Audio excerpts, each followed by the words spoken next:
મિત્રો સામે બાપુ ઊભા છે. તમને થોડુંક દૂર જઈને વાત કરું.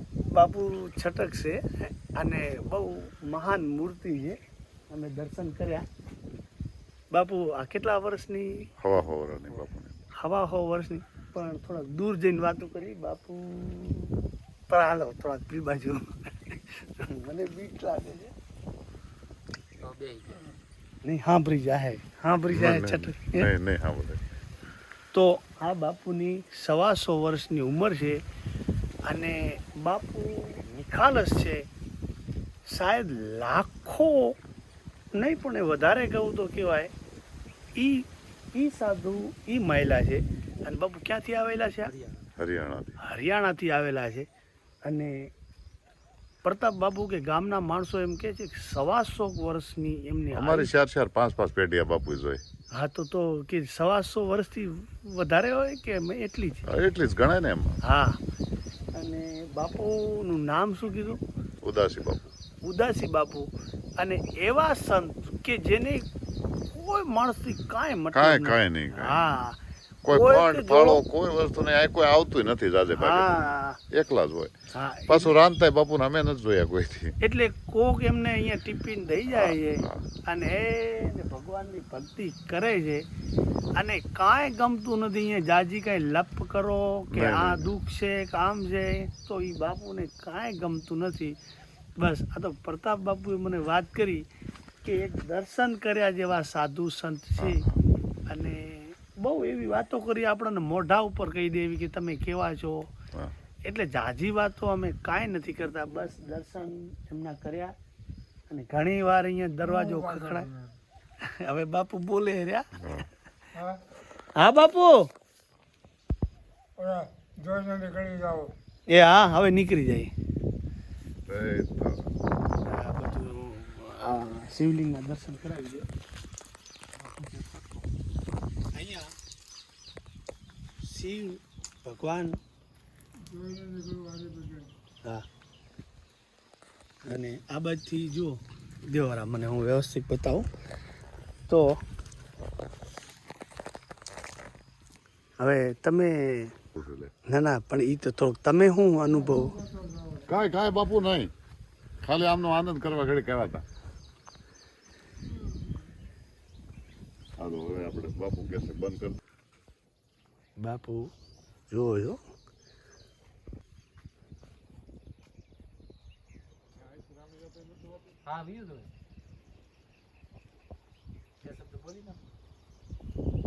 બાપુ તપાસ કરે રહ્યા. હવે પાછા વળી ગયા. મને ખરેખર બીક લાગે, કેમ કે આવા મહાત્મા અહીંયા બિલકુલ જેને કહેવાય. જુઓ અહીંયા અંદરથી તાળું માર્યું છે, તમને બતાવું. જોયું? અંદરથી તાળું મારેલું છે.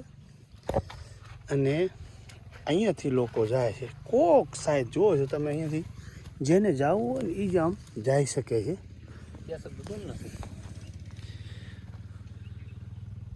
આ બાજુ પકડો.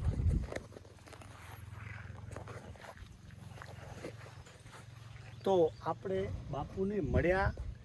આ બાપુ 125 વર્ષની ઉંમર ધરાવે છે. અહીંયા કોઈ એમને જો આપે, અત્યારે મને કીધું કે અહીંયા દિવસમાં કોઈક ટિફિન લઈને આવે છે. અને નિખાલસ માત્ર ભગવાનનું ભજન કરવું. કોઈ વાય આવે કે અહીંયા કોઈ વખાણ કરે, કોઈ અહીંયા અમે એક ભાઈ ખાટલે બેઠા હતા કે બેટા નીચે બેસી જાઓ. એટલે કેટલા મહાન અને નિર્મળ માણસો છે. સાચા સાધુ સંતોને માત્ર એક ભગવાનનું ભજન કરવું છે. બસ એની મસ્તીમાં રહેવું છે. અને કોઈનું કોઈ ડિસ્ટર્બ વખાણે નથી એને પોસાતા, કે એને કોઈ ડિસ્ટર્બ કરે એ પણ નથી પોસાતું. ને 1 રૂપિયાની કોઈ સગાઈ નથી. કોઈક લુગડા દઈ જાય તો પહેરવાના, કોઈ ખવડાવે તો ખાવાનું, ને બસ માત્ર હરિભજન કરવાનું. અમે દર્શન કર્યા, એમનો વિડીયો બનાવ્યો, પણ અમને ના પાડતા હતા. એટલે હું પણ ભગવાનને માફી માગું છું અંદરથી કે એમનું એમ કહેવાનું કે ભાઈ વિડીયો ના બનાવતા. એટલે મારી ભૂલચૂક થઈ હોય તો હું ભગવાન જોડે અને બાપુ જોડે માફી માગું છું. પણ મારો આખો કહેવાનો અર્થ એવો છે કે સાધુ સંતો સાચાની આ જ એક મહાન ઓળખશે. હવે આ સાધુ અહીંયા ક્યાં છે એ થોડુંક આપણે પરિચય લઈને વિડીયોને આપણે અહીંયા એન્ડ આપી દઈશું.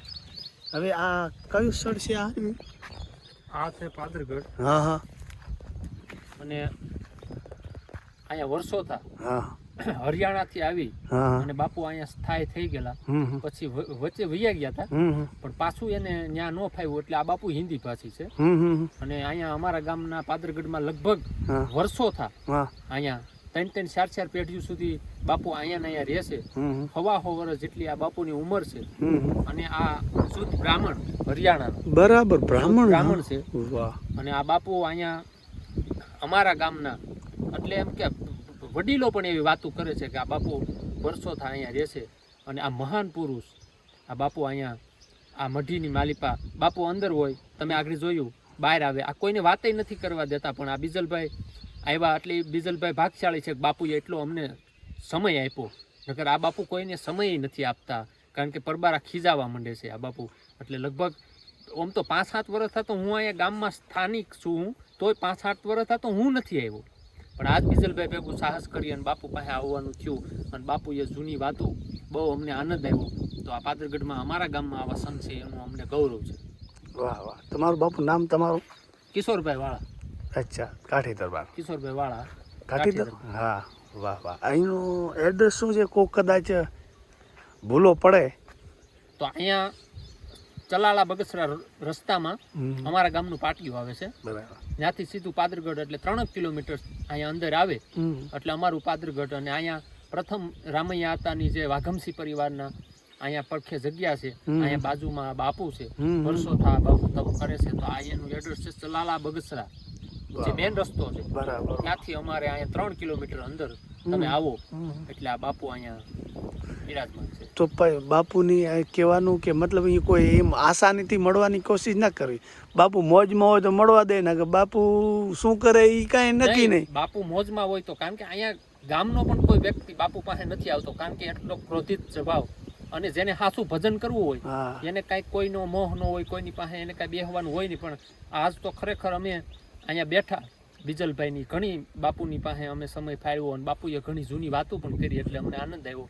બાકી આ બાપુ લગભગ કોઈને બને ત્યાં સુધી મુલાકાત નથી લેવા દે. એટલે એ વાતમાં ધ્યાન રાખીને આવું, એવું ના સમજવું કે ભાઈ આ લોકોને મળ્યા વાતચીત કરી બધાને મળશે ને વાતચીત કરશે ને આશીર્વાદ આવું એમ કે કદાચ બાપુનો જો ધડે હોય બાપુ તો કદાચ 5-10 મિનિટ કોકને સમય આપીએ, અને ન હોય તો બાપુ દરવાજો દઈ ગયા અને કે નીકળ. બાપુનું કઈ નક્કી નહીં. હા, વાહ વાહ. આમ તો અહીંયા આ જે આપણે ખબર સિંહ ડણકું દેતા હતા હે, એટલે એ વસ્તુની ધ્યાન રાખવી. કોઈ કેમ ટેમ કટેમે ના આવવું નહીં. અહીંયા એમાં એવું છે કે અત્યારે આ જે અમારો વિસ્તાર છે એમાં સિંહની અવર જવર હોય જ. એટલે 5-6-6:30 વાગે દી આથમવાનો થાય એટલે આ વિસ્તારમાં આવતા પણ ધ્યાન રાખવું. હા, એ વસ્તુ 4 વ્હીલ હોય તો તમે આવી શકો, બાકી તમે બાઇક લઈને તમે કદાચ આવો તો એ ધ્યાન રાખવું. કારણ કે ધ્યાન રાખવું, કારણ કે આ વિસ્તાર એવો છે જ્યાં હાવજ હોય જ. સિંહ અહીંયા અને અહીંયા ઉગતા પણ હોય એ હાથમાં, એટલે સિંહ અહીંયા ઉગવા માંડે છે. એટલે આ વિસ્તારમાં આવતા આમ વન્ય પ્રાણીની અવર જવર હોય એટલે એ વાતને ધ્યાન રાખીને આવું. તો તમારો પણ ખૂબ ખૂબ આભાર. અને આવી રીતે અહીંયા બાપુ રહે છે અને સામે છે અહીંયા આપણું બાદરઘાટ ગામ, અને સામે પણ પાડિયાઓ ઘણા બધા છે. એનો પણ સમય મળશે તો એનો પણ આપણે વિડીયો બનાવીશું. અને સામે છે આ બાદરગઢથી આ રોડ બાપુ ક્યાં જાય છે? આ પાદરગઢથી હાલરિયા જાય. બરાબર બરાબર. આવી રીતનું મેન રસ્તાને આંબી જાય. સામે રસ્તેથી અહીંયા બાપુની સામે આ મઢી દેખાય. એટલે આવી રીતનું ભાઈ કેટલાય આ ધરતીની અંદર આવા મહાન સંતો પડ્યા છે જે ગુપ્ત જ બસ ભજન કરે એની મસ્તીમાં હોય. તો હવે વિડીયોને આપશું અહીંયા હેડ, અને મારી કંઈ ભૂલચૂક થઈ હોય તો માફ કરજો. જય ગિરનારી. જય ગિરનારી.